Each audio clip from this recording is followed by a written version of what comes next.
A'udzubillahi minasyaitonir rajim. Bismillahirrahmanirrahim. Nahmaduhu wa nasta'inuhu. Allahumma salli.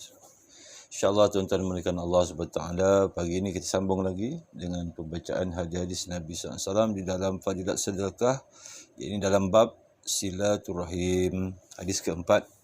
Allahumma salli. Sayyidina Anas radhiyallahu anhu meriwayatkan bahawa Rasulullah sallallahu alaihi wasallam telah bersabda, sesungguhnya seseorang hamba yang kedua-dua orang ibu bapanya atau salah seorang daripada mereka telah meninggal dunia sedangkan dia derhaka terhadap mereka, Allah. Lalu dia berterusan mendoakan kebaikan untuk kedua-dua mereka dan beristighfar untuk mereka sehingga Allah SWT menuliskannya sebagai seorang yang taat dan berbakti. Allahumma salli. Mishkat Baihaqi. Keterangan, kadang-kadang semasa hayat ibu bapa berlaku perkara-perkara yang tidak menyenangkan mereka yang menyebabkan hati menjadi keruh. Allah. Tetapi sebanyak mana pun hati marah, ibu bapa bukan orang yang patut dimarahi walaupun setelah mereka meninggal dunia. Biasanya apabila seseorang teringatkan jasa dan bakti ibu bapa mereka, maka hati menjadi hiba menyesal. Namun sekarang mereka sudah meninggal dunia. Allah. Adakah cara untuk menebus kesilapan yang lalu? Betapa besar kurniaan, kemurahan, anugerah dan ihsan Allah Subhanahu wa ta'ala. Dia telah membuka pintu untuk ini. Selepas kematian mereka, selalu doakan kebaikan untuk mereka, memohon keampunan untuk mereka, selalu menghantar pahala amalan kepada mereka, sama ada amalan dilakukan dengan badan, yakni seperti puasa, bacaan Quran, zikir dan lain-lain, atau yang dilakukan dengan harta, yakni seperti sedekah, wakaf dan khairat. Dan semua akan menjadi penampung kepada hak-hak ibu bapa yang telah disisiakan semasa mereka masih hidup. Lalu seseorang anak itu akan dikira dalam kalangan anak yang derhaka. Sebaliknya termasuk dalam kalangan anak yang taat dan berjasa. Amin. Ini ialah ihsan Allah Subhanahu wa ta'ala yang sangat besar. Selepas peluang sudah terlepas daripada tangan pun masih dia membuka jalan untuk menebusnya. Allah. Betapa besar keadaan tidak tahu malu dan betapa keras hati orang yang peluang ini pun disia-siakannya. Allah. Siapakah orangnya yang sentiasa dapat melakukan hanya perbuatan yang meredakan ibu bapanya? Pasti berlaku sedikit sebanyak kekurangan dalam menunaikan hak-hak mereka. Jika dapat dilakukan amalan yang berterusan dan dapat tetapkan amalan dalam kehidupan kita yang pahala amalan-amalan itu akan berterusan sampai kepada ibu bapa, maka betapa besar kebaikan yang akan diperoleh. Dalam sebuah hadis dinyatakan bahawa sesiapa yang melakukan haji bagi pihak ibu bapanya, maka haji yang dilakukannya itu akan menjadi haji ganti. Allah. Yakni haji badal untuk mereka.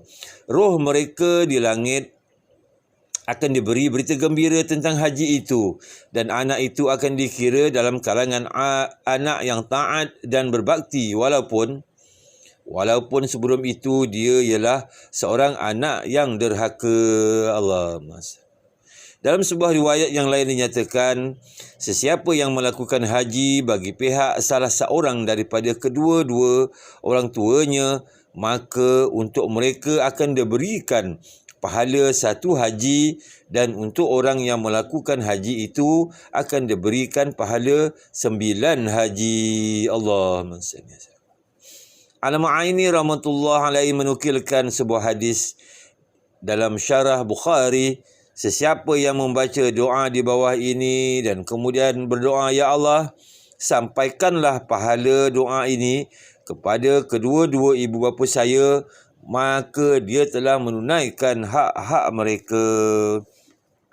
Dalam sebuah hadis yang lain dinyatakan, jika seseorang memberi sedekah, maka apa salahnya jika menghadiahkan pahalanya kepada kedua-dua ibu bapanya. Dalam keadaan ini, mereka akan mendapat pahala sedekah itu dan pahala untuknya tidak akan berkurangan. Allah Mas. Berpandukan hadis ini, kita tidak perlu melakukan apa-apa tambahan lagi. Apa-apa saja yang telah diinfakkan untuk apa-apa peluang yang didapati, diniatkan juga pahalanya untuk dihadiahkan kepada ibu bapa. Amin. Sayyidina Abdullah bin Salim radhiyallahu an berkata, demi zat yang telah mengutuskan baginda Muhammad sallallahu alaihi wasallam dengan kebenaran, kenyataan ini ada dalam firman Allah SWT. Janganlah kamu memutuskan hubungan dengan sesiapa yang telah membina hubungan silaturrahim dengan bapamu. Jika kamu melakukan demikian, nescaya nur kamu akan hilang. Allah. Dalam sebuah hadis lagi, jika seseorang menziarahi kubur-kubur kedua-dua ibu bapanya atau salah seorang daripada mereka pada hari Jumaat, maka dia akan diampunkan dan dia akan dikira dalam kalangan anak-anak yang taat. Amin. Hazrat Imam Auza'i rahmatullah alaihi berkata bahawa telah sampai kepada saya kenyataan bahawa sesiapa yang derhaka semasa ibu bapanya masih hidup dan setelah mereka meninggal dunia, dia beristighfar untuk mereka, tolong membayar hutang mereka jika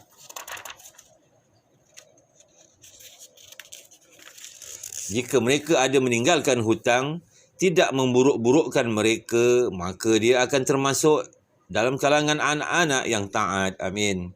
Sebaliknya, sesiapa yang taat semasa ibu bapanya masih hidup, namun selepas kematian mereka, dia mencaci mereka. Allah.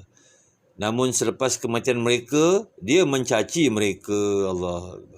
Dia tidak tolong membayarkan hutang mereka dan tidak beristighfar untuk mereka, maka dia akan dikira sebagai anak derhaka. Na'udzubillah. Allahumma salli ala sayyidina. Jadi alhamdulillah tuan-tuan berkata Allah SWT, mudah-mudahan Allah SWT kurniakan kita taufik dan hidayah. Apa yang kita dengar ini dapat kita amalkan dan sampaikan, insya-Allah. Kita tutup dengan tasbih kifarah. Subhanallah wa bihamdihi, subhanakallah wa bihamdika, asyhadu an la ilaha illa anta, astaghfiruka wa atubu ilaik.